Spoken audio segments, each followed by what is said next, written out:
Question number 37, समकोण त्रिभुज की समकोण बनाने वाली भुजाओं की लंबाई। देखो जी समकोण त्रिभुज बन गया। अब समकोण यहाँ पर बना है तो इस समकोण को बनाने वाली भुजाओं की लंबाई दे रहा है।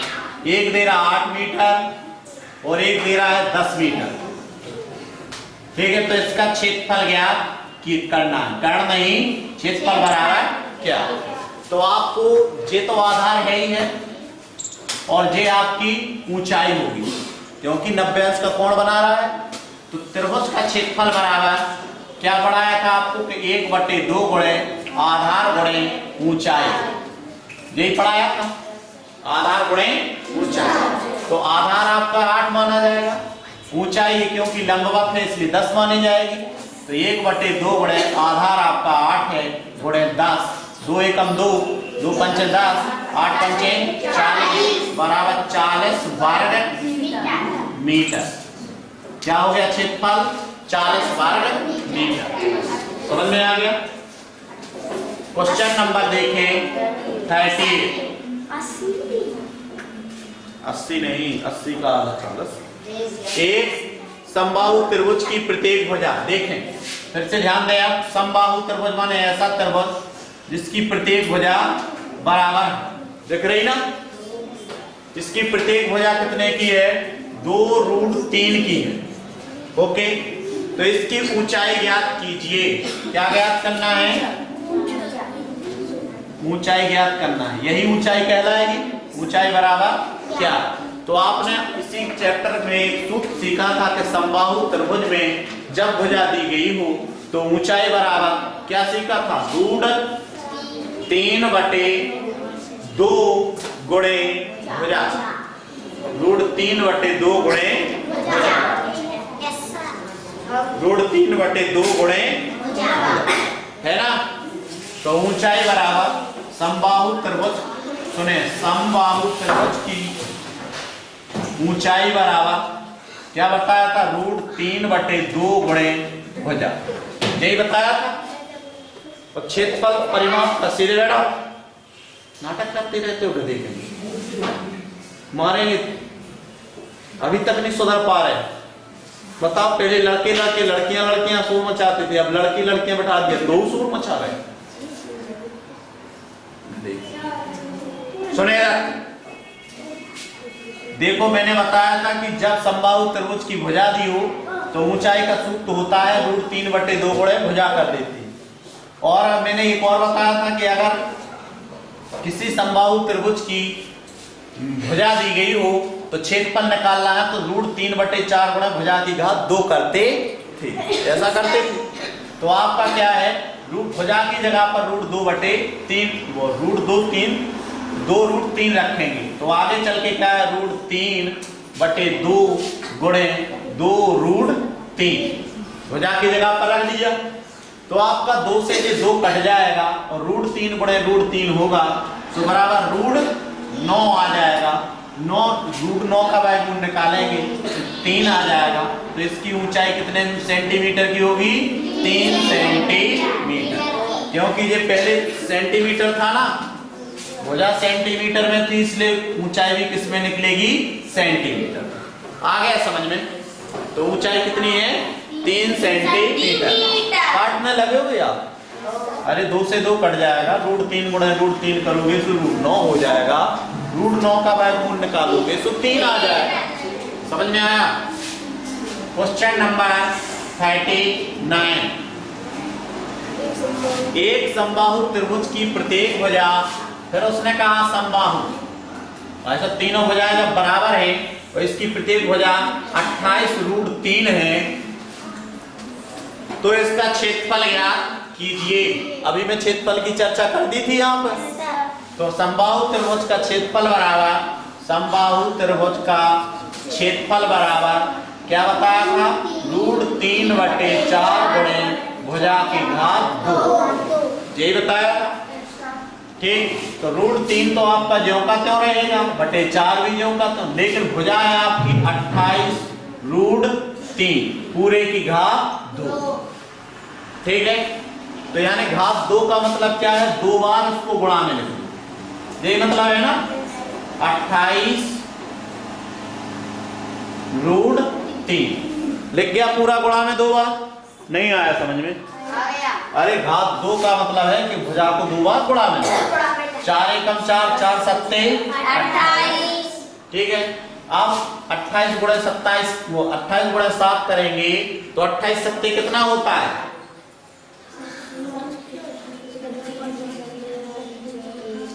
198, 196, 196।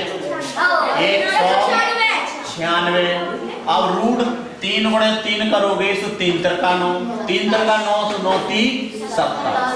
तो इसको ऐसे लिख सकते रूट 9 गुणे 3, 9 3 27, 3 त्रिका 9, 9 3 27। अब इस 9 जो 9 है इसका तो वर्गमूल निकाल सकता है नहीं बात, 196 तो आपका है ही है, इस 9 पे भी आपका अलग से वर्गमूल चला जाएगा लो, क्योंकि अगर वर्गमूल का चिन्ह सभी पे है तो अलग अलग भी कर सकते हैं। 9 गुणे रूट 3, अब 9 का वर्गमूल तो आपको 3 पता है, तो 3 है तो 196, इसका 3 बाहर निकल आएगा, 3 बाहर यानी 3 वर्गमूल निकलेगा तो इसका आपस में गुणा हो जाएगा, तो 6 3 तो नहीं आया समझ में। 196 गुणे इसका निकला 3 और गुणे रूट 3। अब 3 छंग 58 की 8, 9 3 27 तो 1 28 और 3 एकम 3 और 2 5 रूट 3, 588 रूट 3 वर्ग सेंटीमीटर, वर्ग सेंटीमीटर। आ गया समझ में? नहीं आया? एक बार फिर, अगर समबाहु त्रिभुज की भुजा दी होती है तो उसका क्षेत्रफल बराबर रूट 3/4 गुणे भुजा की घात 2 होता है, तो रूट 3/4 सूत्र का है, भुजा की जगह 28 रूट 3, भुजा की घात 2 है तो 28 रूट 3 गुणे 28 रूट 3 करेंगे, 4 से ये कट जाएगा, 4 सत्ते 28, 28 सत्ते 196 होता है, और रूट 3 गुणे रूट 3 गुणे रूट 3 बराबर रूट 9 गुणे 3 यानी 9 3 27।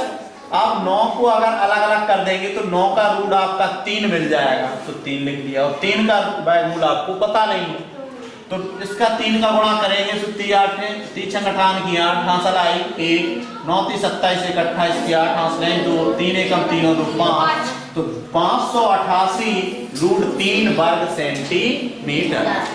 ठीक है, त्रिभुज का क्षेत्रफल बराबर 588 रूट 3 वर्ग सेंटीमीटर। कहां देख रही हो? आ गया समझ में कि नहीं? क्वेश्चन नंबर 40, एक विषमबाहु त्रिभुज की 3 भुजाएं, एक विषमबाहु त्रिभुज है आप जानते हैं, ऐसा त्रिभुज जिसकी तीनों भुजाएं अलग अलग माप की हैं। चलो ये है आपका विषमबाहु, है ना, एक रेखा छोटी फिर और बड़ी फिर और बड़ी, जिसकी तीनों भुजाएं, एक तो आपकी कितने की है 6 8, ये 6 की है, ये 8 की है, ये 12 सेंटीमीटर, ये 6 सेंटीमीटर 8 सेंटीमीटर 12 सेंटीमीटर, सेंटी नहीं है मीटर है, क्या है मीटर मीटर मीटर। अब इसका क्या निकालना है? त्रिभुज का क्षेत्रफल निकालना है। तो देखो इस त्रिभुज के क्षेत्रफल में कोई ऊंचाई नहीं दी गई है, क्योंकि 90 अंश का कहीं कोण है ही नहीं, लंब जब नहीं है तो हमारा आधार भी पता नहीं चल रहा है, ना ही लंब पता चल रहा है, यानी ना आधार पता चल रहा है, ना ही हमें ऊंचाई पता चल रहा है। अगर आधार और ऊंचाई का पता चल जाए तो हम सूत्र कौन लगाते? 1/2 गुणे आधार गुणे ऊंचाई। त्रिभुज का क्षेत्रफल बराबर 1/2 गुणे आधार गुणे ऊंचाई, लेकिन इसमें ना आधार का पता ना ऊंचाई का पता, इसीलिए इसमें लगेगा हैरो का सूत्र। क्या लगेगा? हैरो का सूत्र। तो हैरो के सूत्र में आपको क्या सूत्र होता है? सबसे पहले S बराबर निकाला जाता है जो A धन B धन C/2, C/2 यानी अर्ध परिमाप। तो पूरा परिमाप कितना है आपका? 6 धन 8 धन 12/2, 8 12 20, 20 और 6 26, 26/2 करेंगे बराबर 13। तो S बराबर कितना मिला आपको? 13। S बराबर 13 याद रखना जी, क्योंकि इसी S से हमारा हैरो का सूत्र लगने जा रहा है। तो हैरो का सूत्र बराबर होता है रूट S कोष्टक S ऋण A कोष्टक S ऋण B कोष्टक S ऋण C। ओके, ये सूत्र होता है त्रिभुज का। अब जो मान जहां का है वहीं रख लीजिए। A को क्या मानेंगे 6, B को क्या मानेंगे 8, C को क्या मानेंगे 12। ओके, अब आप क्या देखेंगे, कोष्टक वो क्या है रूट S बराबर 13 कोष्टक 13 ऋण 6, एक ही जगह पर 6 रख दिया। 6 कोष्टक 13 ऋण B की जगह पर 8 कोष्टक बंद, C की जगह S की जगह 13 और C की जगह पर 12। ओके, इतना आपने कर लिया। कल सीखा था ना सूत्र को, हैरो का सूत्र। आप लोग हीरो का सूत्र बोल देते हैं, है ना? कोई हीरो का सूत्र बना देता है, कोई हैरो का बना देता है। ये हैरो नामक वैज्ञानिक थे, उनने सूत्र को खोजा था, इसलिए उनके नाम पे हैरो का सूत्र हो गया। पाइथागोरस नाम के विज्ञान ने वो सूत्र खोजा था, इसलिए पाइथागोरस प्रमेय बन गया। समझ में आया? जो जिसकी खोज करता है उसका नाम हमेशा अमर रहता है, नहीं रहता? आप सुने, रूट 13 तो आपका हो गया। अब 13 में से 6 चला गया, कितना बचा 7। अब कोष्टक है तो गुणा हो जाएगा, गुणे 13 में से 8 चला गया, कितना बचा 6, गुणे 13 में से 12 चला गया 1, 13 में से 8 गए 5 बचता 6। किसने बोल दिया था? इतना भी याद नहीं है, बताना ही नहीं आता। बताओ, आप देखें ये कितना 13 सत्ते 13 7 91 और 91 पंचे 91 पंचे नहीं आता है 900 455 455 91 पंचे 455 तो 455 रूट 455 इसका है। अब 455 का आप लोग वर्गमूल निकालोगे। क्या निकालोगे? वर्गमूल निकालोगे। किस विधि से? भाग विधि से निकालना है वैसे, क्योंकि बैक संख्या थोड़ी है वो। तो चलो अब लास्ट में बैक भी निकालना सीख लो। जे आपकी एक जोड़ी बनेगी, इधर एक जोड़ी बनेगी। ऐसे किया, यहाँ पर दशमलव लगा के शून्य भी बढ़ा सकते हैं, मान लीजिए दशमलव की निकालना है, ऐसे जोड़ी करते हैं। फिर पहली संख्या से छोटी या पहली संख्या की जोड़ी के बराबर वर्ग संख्या चाहिए पड़ती है। कौन है? 2 का 4 वर्ग है, किसका है? 2 का। 2 यहाँ 2 यहाँ 4। अब घटेगा, शून्य बचेगा, 2 और 2 जुड़ेगा तो 4। यहाँ एक अंक लिखना है, यहाँ पर 55 है तो कितनी बार जा रहा है? एक ही बार, क्योंकि एक यहाँ लिखेंगे एक यहाँ, तभी 41 से कम 41 घटेगा तो 4 बचेगा, यहाँ पर 1 बचेगा, एक एक जुड़ेगा तो 1 और 1 2 हो जाएगा, यहाँ पर 4। यहाँ पर एक अंक लिखना है, दशमलव लग जाएगा, अगले शून्य की जोड़ी उतर जाएगी तो कितनी बार? 1 2 अंक इसके दबा दो, क्योंकि एक लिखना है और एक 2 दबा दिए, 2 इधर, 4 3 12 3 3 का 9 3 दूनी 6 3 चौको 12। इसको घटा दिया, कितना बचा? 1 3 और 1 कुछ नहीं। अब 3 3 जुड़ जाएगा तो कितना हो जाएगा? 6 आ गया तक, और भी एक लगा लो तो कितना आ गया? यहाँ पर 2 4 पक्का। अब यहाँ की एक जोड़ी और उतार लीजिए तो क्या है? यहाँ पर 3 अंक दबा दीजिए, क्योंकि एक अंक लिखना है। यहाँ 2 3 3 दबा देंगे, 3 यहाँ दबा देंगे तो 4 3 12 3 बार जाएगा तो यही आ गया वर्ग मीटर। वर्ग मीटर क्यों? क्योंकि भुजाएं हमारी मीटर में थी, इसलिए क्षेत्रफल हमारा वर्ग मीटर में आएगा। तो क्षेत्रफल कितना निकला? 21.33 वर्ग मीटर।